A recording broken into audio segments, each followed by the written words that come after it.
Welcome to the Fall Turf Festival at Gulfstream Park West. Ron Nicoletti along with Trek announcer Pete Aiello. It is the day before our special Thanksgiving card with an 11:40 post. Pete, we're starting the day. The main track is fast. The turf course list is good.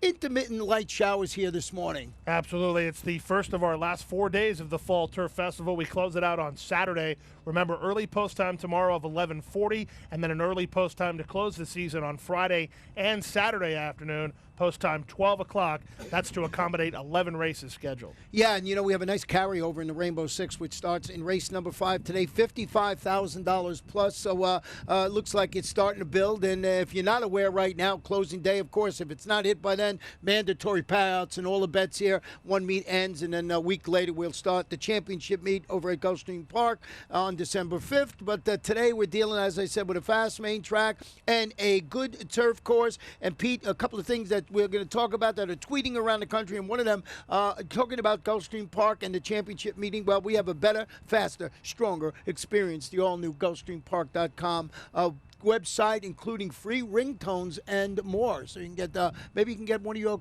calls on the ringtone, Pete.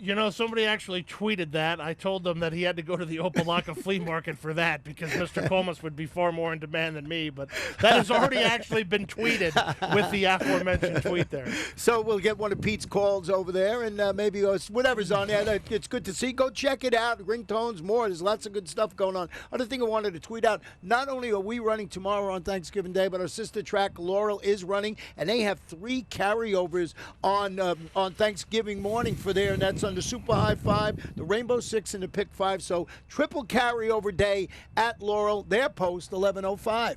Yeah, and again, if you're in the mood to take a flight to Baltimore, you can get a free pie if you go to Laurel as well. I forgot about the free pie. I didn't even eat it. That's right. Somebody said to me the other day, why are you promoting a free pie in Baltimore when you're in Miami? But you got to remember, this simulcast show is televised all over North America. So if you're watching anywhere near the Baltimore metropolis, head to Laurel tomorrow for a free pie. Especially if you need a pie. So let's get to the first race. As I mentioned, a little cloudy conditions here. Intermittent light showers thus far. Main track is fast. The turf course good. Stay in tune. Pete will update you all with scratches and changes when we get done with this show. Our first race on Wednesday afternoon, 5 furlongs on the turf. Fillies and mares, claimers 3 and up, non-winners of 3 or 3-year-olds. Pete, what do you think we're doing in here? Well, we have 2 scratches. The 1, Trumpet's Eminence, and the 7, Heat Up the Coffee, have been withdrawn, so it's a field of 8.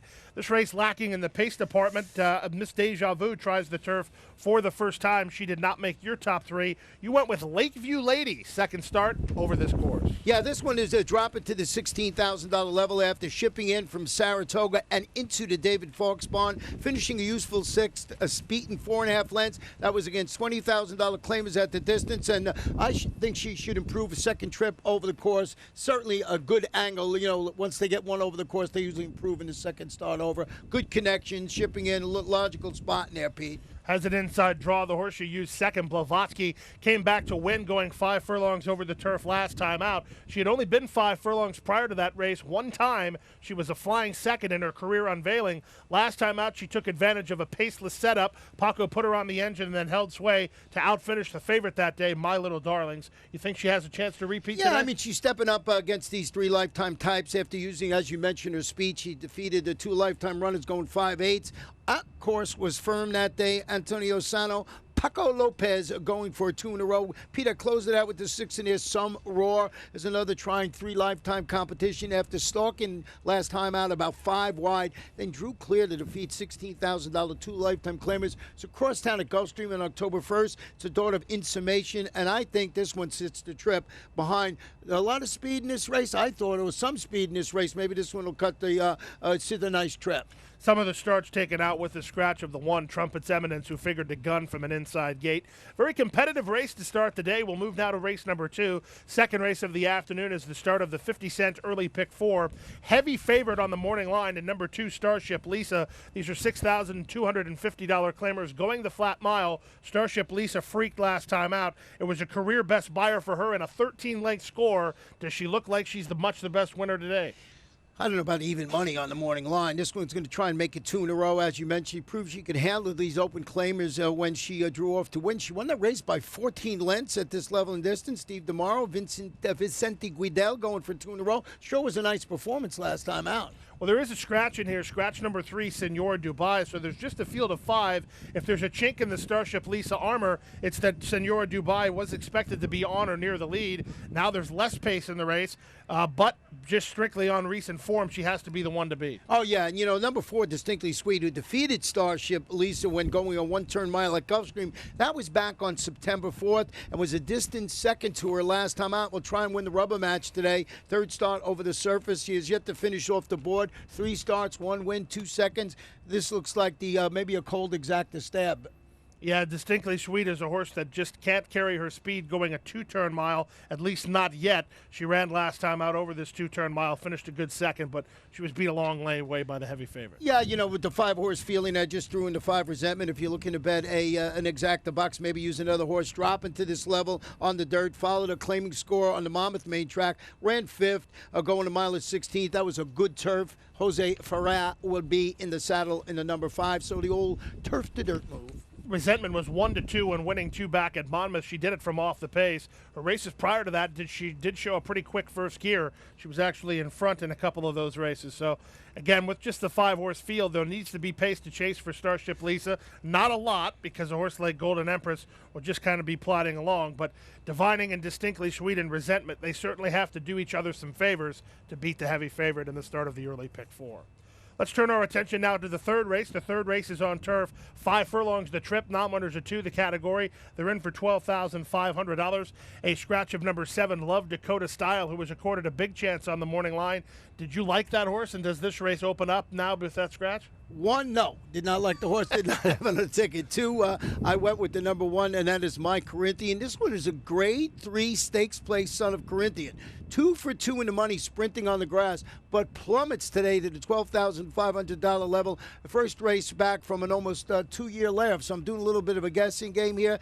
Dane Kabisky is the trainer, and he's got Jose Caraballo trying to unite this gelding's back class. I mean, off the back class, I mean, it's a bit of a guess. 10-1 on the morning line. Why not beat this field that struggles to get their second, is struggling to get their second career victories? Yeah, nothing wrong with that if you think My Corinthian is ready. He had a horse in Kabisky, had one prepared off the long layoff the other day, and Duffel Bag should take note. Into racing form, it lists 2 starts for Dane Kabisky with 1 victory. Just want to mention something that may skew the statistics there. Those 2 starts were in the same race. He won the race with Duffel Bag, and then the other horse, Casting Couch, finished midfield. Well, that's good to know. Number 8, Go Go Romeo. This one is dropping a notch in the scale after rallying along the inside to finish well med third against $16,000 2 lifetime claimants. That's good.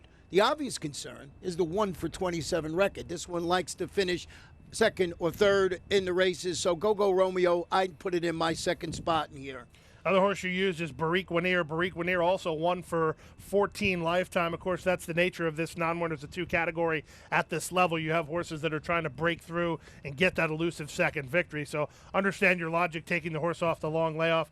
Barik Wanier may be a fringe player here. Yeah, I mean, just a fringe player in there, second at this level, 2 back. But I'm going to go with the horse. It's a bit of a guess. Maybe the tote action will tip you off if they're, the horses, they think it's ready and something like that. And that's the number 1. My Corinthian hasn't run in a long time, but certainly has oodles of back class. Well, the good thing about it is the second race starts your early pick 4, and it was a heavy favorite in there. The 4th race, at least from a degree of difficulty standpoint, is not that high, so maybe you can afford to go all in race number 3 and still have an affordable early pick 4 ticket. We'll turn now to the aforementioned 4th race. We're over the main track at 1 mile. Maiden claimers of the filly variety. They're in for $12,500. We have a scratch in here of number 7, Cosmic Saint. Leaves us with a field of 6 on the morning line. The morning line maker like the Kabisky runner and Don's Girl, who's making her 9th career start, trying to break through. And the Delaware Invaders are the theme of this race. Yeah, I think we're going to go back and show you the performance of the horse, Pete, that I put on top in here, and that is number 3, Spitfire Wind. Spitfire Wind is not an invader. She's making her second start for trainer Antonio Sano. She drew the rail in her debut run, just broke a little bit slowly.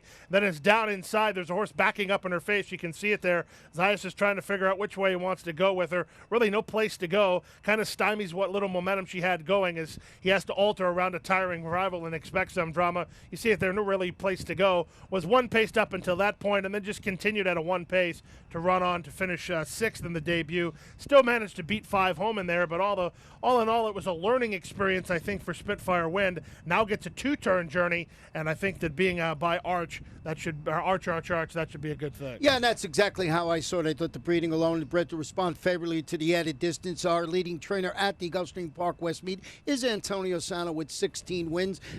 Right behind him with 14, George Navarro, and who else but Todd Pletcher sneaking up the list. The second horse I wanted to talk about in here, Pete, was the number 4, and that is Holiday Gift. Now in the Juan Rodriguez barn. This one's going to race with blinkers off today. That's a new equipment change that you'll get later on from Pete. It's a daughter of Harlan's Holly, dropping to this level, stretching out to a mile after having trouble at the start, going up, showing some speed, weakening against $20,000 to $30,000 sprinters at Delaware Park. New connections, Paco Lopez. Another bit of a guessing game. Well, the question that I have for you with regards to both Don's Girl, your morning line favorite, and the 4 Holiday Gift, is there any reason to believe that they will get their game better going a 2-turn mile? First of all, Don's Girl's been 2 turns on turf. It has not been pretty. Holiday Gift has never been 2 turns at all. To me, they don't seem like they want to be 2-turn horses. Yeah, they don't really, and that's why I went with Spitfire Wind, even though after the last performance finished 16th. It did not use Don's Girl anywhere on my ticket for all the reasons you mentioned in there. And Peter closed it out with the number 2, Aunt Diana. This one, a Holiday Gift trained by Juan Rodriguez, and this one trained by Juan Rodriguez, and this one drops and returns to the main track after finishing a stamina tweaking 6th, racing around 2 turns against $25,000 maidens. That was going 7.5 on the turf, going back to the main track.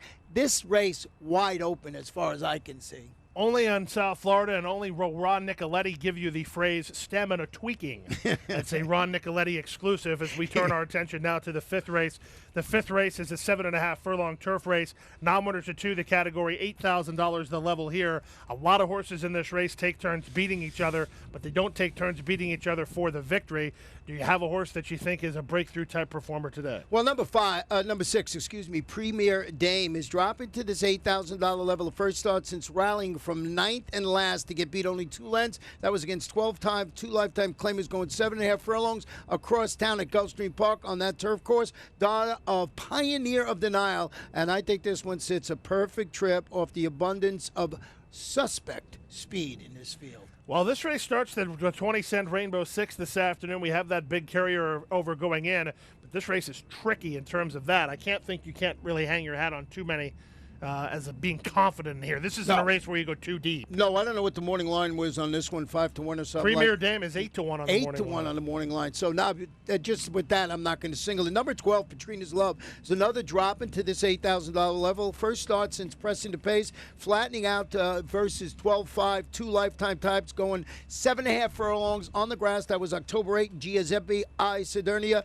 Edwin Castro in the saddle. Looks like a logical contender in there. I just think that this horse, on the outside, might carve out a nice stalking trip. Ronnie's top plays in the race are 8-1 and 10-1 on the morning line. Gives you a pretty good betting opportunity here in race number 5. You also use the number 11, Little Smarty Pants, who won over the main track here last year. Yeah, has a Claimatech sliced in half. They're returning from a layoff to break from post 10, open and relinquish that 3-length lead to finish 4th. Again, 16,000, 2 lifetime 5s going a mile. That was on the Meadowlands turf course, and I think this is a major player in here. I'd love this horse more if it was a little closer to the inside, but number 11, Little Smarty Pants, I'm using all 3 in that race in my Rainbow 6 and wish I could go deeper. Well, I was going to say I'll give you 2 more to use. The number 4, Princess Romana, gets a rider switch back to Arnie Fontanez.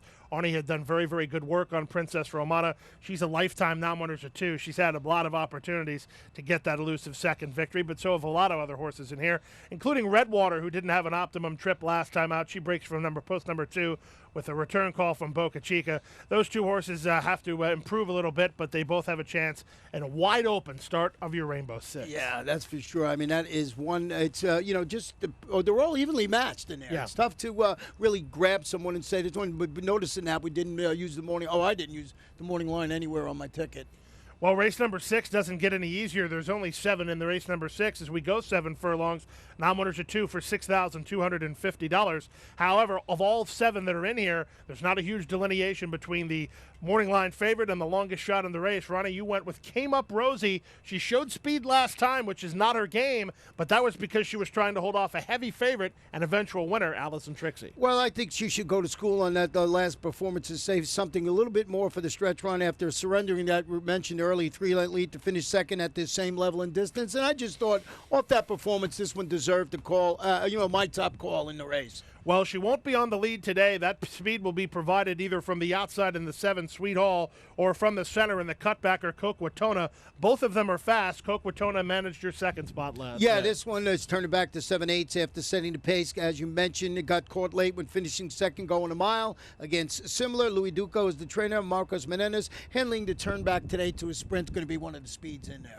Coquitona's weird. Sometimes she shows a pretty good amount of early speed. Sometimes she shows none at all. Usually the times that she shows none at all, she's not available for anybody to find as they turn for home. She's kind of an all-or-nothing proposition. Last time out was a second-place run behind and a favored coming in for Joe Orsino and Redbeard. So Ronnie's top 2 plays have one thing in common. They ran well last time out against favorites who won. Redbeard was not odds on. However, the horse that Came Up Rosie lost to, Allison Trixie, was heavily favored. Number 1, Starship Galaxy is going to face winners after rating early and drawing clear late to defeat 10,000 maidens going a mile. It was on a sealed, sloppy track. We got some moisture in the ground today, listed as fast today, but, this horse might end up, we're talking speed. Maybe this horse closes out, stepping up against winners for the first time. Always a little bit of concern there. 7-2 on the morning line. Well, Starship Galaxy is a horse that when 2 turns last time out, it was her first trip going around 2 turns on the main track. And now here today, I think this is strictly based on the fact that we're running out of opportunities. So if you have a non-winners or 2 going anywhere close to 7 furlongs, I think that's probably why Sweet Hall is in going 7 as opposed to 6, because you can't afford to sit and wait with the champions meet right around the corner. That's for sure, and that's why these turf races are so full too, because these 8-2 lifetime claimers on the turf, this is their last shot before we head over to the championship meeting. Speaking of championship meeting, we have a couple horses that we'll likely see during the championship meeting. They go to post in race number 7 today over the turf course at 5 furlongs, an entry-level allowance race, optional claiming race of $12,500. The number 2, Battle Red, is owned in part by Rashard Lewis of the Miami Heat. I don't think he still plays for him, does he? No, he does not play for them anymore. We see Rashad all the time over at Gulfstream Park, and he's got a smile on his face. He loves the game, which is a lot of fun. Battle Red, this one's turning back to 5 furlongs. I'm going to go back and show you its performance. Last time out at Belmont Park, ran 7 furlongs on the grass, but before this had 1 at a mile going on to Saratoga. Now comes back at 7/8 of a mile on the inside there. Doesn't last in here, but I just think that this spot turning back to this 5 furlong distance is going to be good for Battle Red. We talked about how hard these races are, Pete, today. He drops back, but I think the turn back to 5 furlongs is going to help this horse. And we talked about how hard the other races are.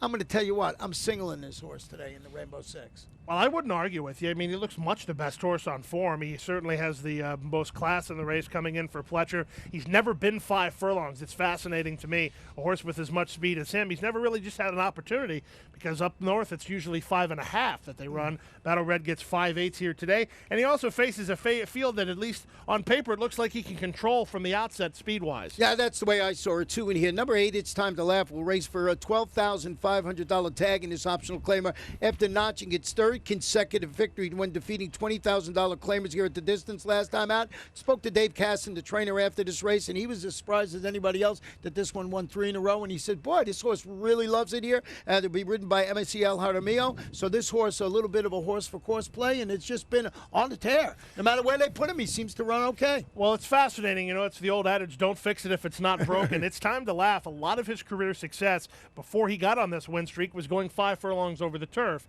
And if you look on his form, until he got on that win streak, he hadn't done that. So they were trying dirt, they were trying 2 turns, they were trying pretty much everything, and they went back to what worked in the past, and it's working again here. It's Time to Laugh, razor sharp right now. Number 1, Starship Wildcat, is back at Gulfstream Park West. The 4 previous races here with a win and a second after making his first start since rallying 3 wide to defeat $16,000 claimers going 5/8 on the Mama turf. Alan Iwinski, the trainer, and this hit course fits the race shape perfectly in here. Might carve out a nice strip in here. Number 1 Starship Wildcat. Got to make sure it doesn't get bogged down on the inside. When they're going into that first turn, going 5/8 on the grass. Yeah, but he's been first or second in all 4 of his last races. He's actually won 4 of his last 6. So that's a pretty impressive statistic unto its own right. Yeah, so we'll see how that works out. Now, like I said, the reason I singled Battle Red in my Rainbow Six ticket, I went deep in the other part, so I had to find somewhere where I can, maybe take a shot here. If Battle Red loses, I'm out of the Rainbow Six. When you put your tickets together, may think of it a different way. I mean, it wasn't the greatest performance, but like I mentioned, just before the last race, Todd Pletcher, almost leading trainer here, and he's only been here a couple of weeks. He's already got 14 wins here, so the barn is going good. Yeah, he's picking his spots and doing it quite effectively. You talked about races that were tough in the Rainbow Six sequence. I'd have to imagine that the 8th race of the day falls into that category. We're 6 furlongs over the main track. Maiden Claimer's in for $50,000. It's a field of 11. Of the 11 in here, I think about 11 of them have a chance. Yeah, I settled on number 2 Golden Mila. This one is stepping up to this $50,000 level. Again, after breaking from an outside post, that was 9. Stalking the pace, finishing 3rd against $35,000 maidens, going 3/4 of a mile. It was a wet track. It was listed as good. I don't see this as a hiking competition again. Looks like a pretty lateral move, so I kept the number 2 Golden Mila on top of my ticket.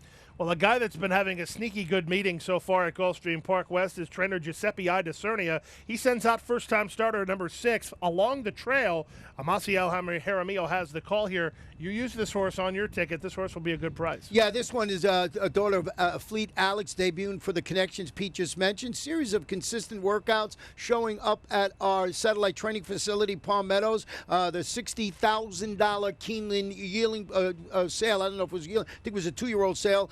This one has, as you mentioned, Amaciel Jaramillo, and he's been riding in great form all meet. So, first-time starter. You talked about 11 could win. Maybe it'll be a first-time starter. Well, there's 2 in here from the barn of Kathleen O'Connell. One of them is a first-time starter, number 3, Lisa's Secret. The other one, Crystal's Cantata, has ran a race before. She went favorite in her debut. She ran pretty well to be second after having a terrible trip in that race. Broke slow, circled, had every reason not to run well, ran well anyway. Adds blinkers to try to keep her focused. From a jockey standpoint, I don't know what to make of it. Gallardo is O'Connell's go-to rider at Tampa, and Nunez is her go-to rider here. So she gets go-to riders in both spots today. Yeah, now, you mentioned the Crystal's Cantina stepping up the competition, wearing those blinkers, as Pete mentioned. First start since finishing second, her $25,000 career debut. That was going 5.5 at Gulfstream. The first-time starter. I think both of these horses can earn a spot somewhere on the ticket. Don't forget, we got the rolling super high fives. I think you got to add both.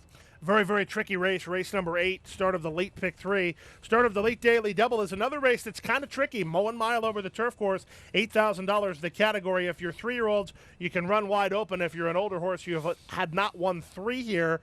And in this race, we have a horse that debuted on turf last time out. It was her first trip around 2 turns. It was her first trip around turf. A lot of reasons to think she wouldn't run well, but she ran not only well, she ran very well. Talking about the 5-horse Little Twitch. Yeah, let's go back and show you that performance, Pete.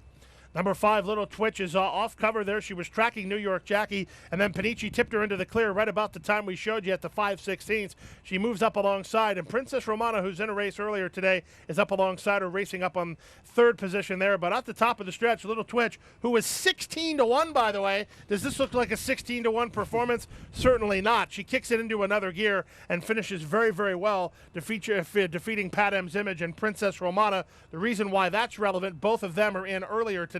If they run well, she should run well too. Yeah, and Little Twitch, found her niche. It looks like sprinting on the grass. That looks like the thing that turned her around. It was 2 turns. Oh, 2 turns, excuse me. 2 turns on the grass. Number 2, Pinsy's Prize, stretching out to a mile today after dueling early and drawing clear late to defeat Similar, going 7.5. It's Mike Petro. Edgar Zayas returning on this 3-time turf winner. 10 previous races on the turf, 3 wins, 3 seconds, and a 4-time winner overall. 19 races with 4 wins. A lot of horses struggling to get 2 or 3 wins in here. This one's got 4. Well, she falls into the 3-year-old category, so it doesn't matter how many wins she has. She's eligible for this spot. Finally ridden properly last time out. They were trying to get her to work on the lead in a couple of races prior to that. That's not the way she wants to do business. She was taken back to last by Zayas last time out, circled out wide and kicked on to win it. Don't fix it if it's not broken. Would expect similar tactics today. Well, number 3, Summers Back, should have the screws tightened this afternoon after returning from from a freshman to finish a